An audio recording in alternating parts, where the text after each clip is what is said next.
Welcome to the testing world. So previously we have completed JUnit and we have seen what is the use of JUnit and how we are going to work on JUnit. Now I'll come to TestNG. So here that would be agenda of this session. So first of all, what is TestNG? Then I'll show you what is the use of the TestNG and how to set up TestNG. I'm going to start with what is the use of TestNG. So previously I have given the same example. I'm going to explain it one more time. So if I say whenever we are going for the automation, we can write our test cases in simple methods format. So I'll just come here and I'm saying my file is A and here I'm going to write test case. So whatever the code you are going to write for the test case, it should be in the method format. So I'm saying tc001 and in that I'm going to write my first test case code. Then in the same way I'm going to create few more methods that I have explained previously as well. So if you are clear about why we are going to use JUnit or TestNG, you can skip this part. So that is the second test case and that is the third test case, and this video will give you understanding what exactly the use of JUnit or TestNG. So first of all, I have created a class and there I have defined three methods and written test case code. As of now, I'm just showing the sample code. So I'm just doing some print statement. But later on, when you are going for actual automation, you will write your actual automation code in these methods. Okay, whatever the Java we have learned till now, other than JUnit, so what exactly we do, we are creating another class with the name B. Here I am going for main method, creating the object of class A and going to call test case method. So now I can call TC1, TC2 and TC3. Okay. So that is the approach we have gone through till now. Means whatever the code you want to execute, you will go to main. There you will create object of the class and call test case methods. That's a standard Java code. But we have some problem when we use this approach in our automation. Okay, what all the problems we are having? Let's take an example. I have total 100 files where we have 500 test cases. So I can say in each file we have 5 test cases. So total 500 test cases. Now I want to execute them. So what you will have to do? You will have to go to the main, create object of the 100 files, or I'll say 100 classes, and call these 500 methods. Okay. Once you've done that, later on we got a build. On that build you want to execute only 250 test cases. Then what you will have to do? Either you will have to remove these callings, 250 callings, or you have to comment it out. Okay. Next day we got another build and now we want to execute 350 test cases. Again you will have to go to the main and make changes, comment or uncomment some lines. This is not the best approach. Why? Because whenever we are going for automation, it's always a good practice. Once you've done the automation, don't make any changes after that. Or I would say for executing the test cases, we should not require any human intervention. But as of now, it is required. Why? Every time the person will go and make changes in the main method and accordingly the test case will call. So every time human intervention will be required. And because of that, it might be possible I want to comment out some other method, but I have done different method by mistake. So these are the human mistake which are possible in this approach. Okay, that is one. Second, here in the main, we are calling these methods, but there is no way to define actual and expected result.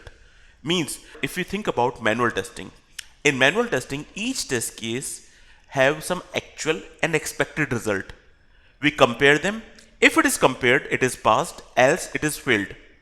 But as of now, when we are going for simple code in the method and calling it from the main, there is no approach to compare actual result with expected result, and because of that our automation purpose is not going to be solved.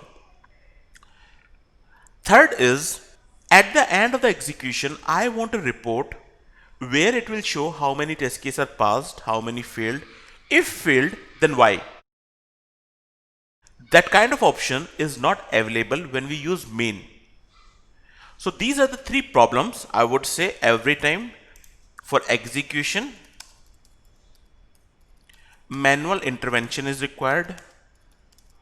Second problem was we have no way to define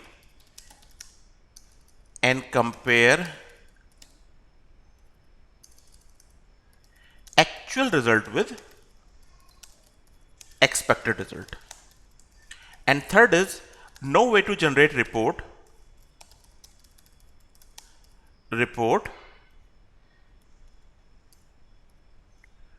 which will show how many test cases are passed, how many failed. Case are passed and how many failed. So these are the three problems, or I'll say major problem we have if we use simple main method to call our test case methods. Okay, how we can solve this? To solve this problem, previously we have seen a unit testing tool, or we can call it unit testing framework with the name JUnit that we have covered previously. Now I'll show you TestNG. So to solve this problem, we are going to use a unit testing tool by the name TestNG. So first of all, I'm just coming here. What is the use of TestNG? So with the help of TestNG, we can execute our test cases without using main method. That is one. Second, it is going to generate report after execution, and it also have the functionality by which we can compare actual result with expected result.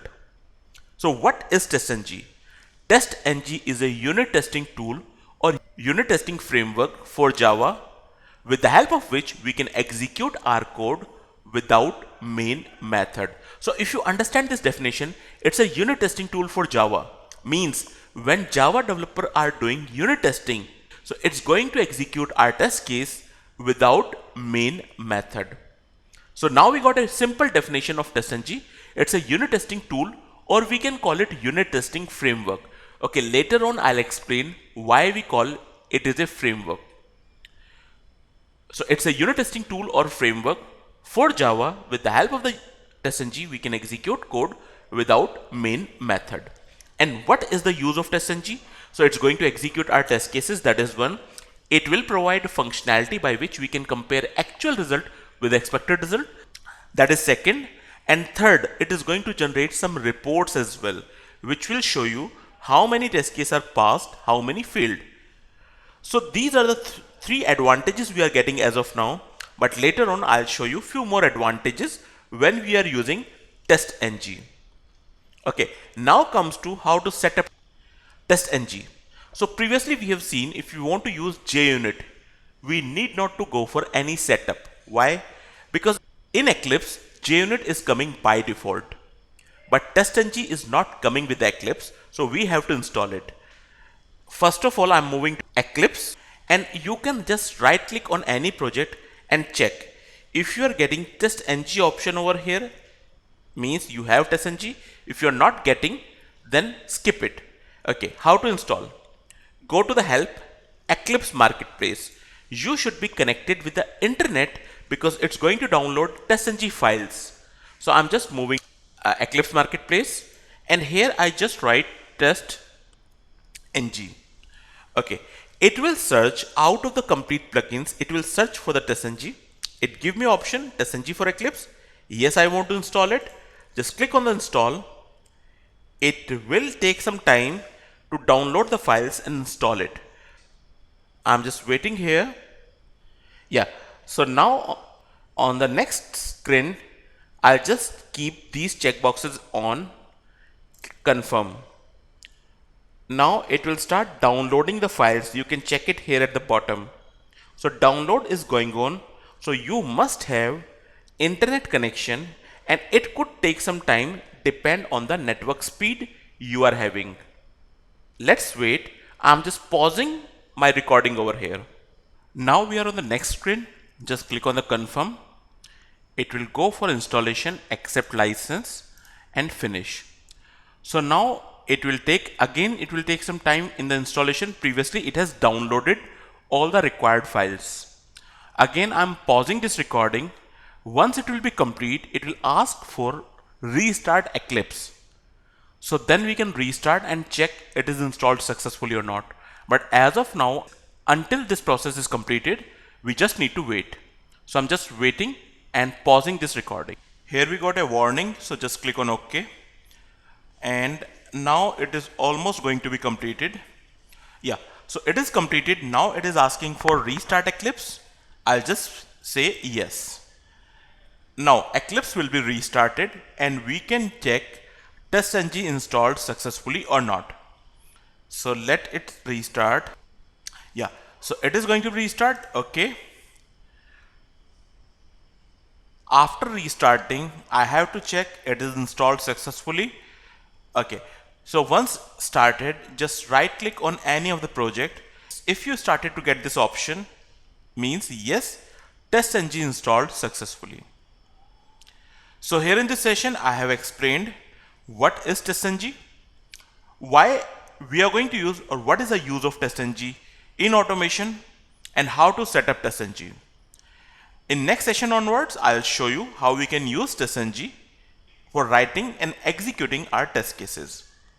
That's all we have. Thanks for watching this video.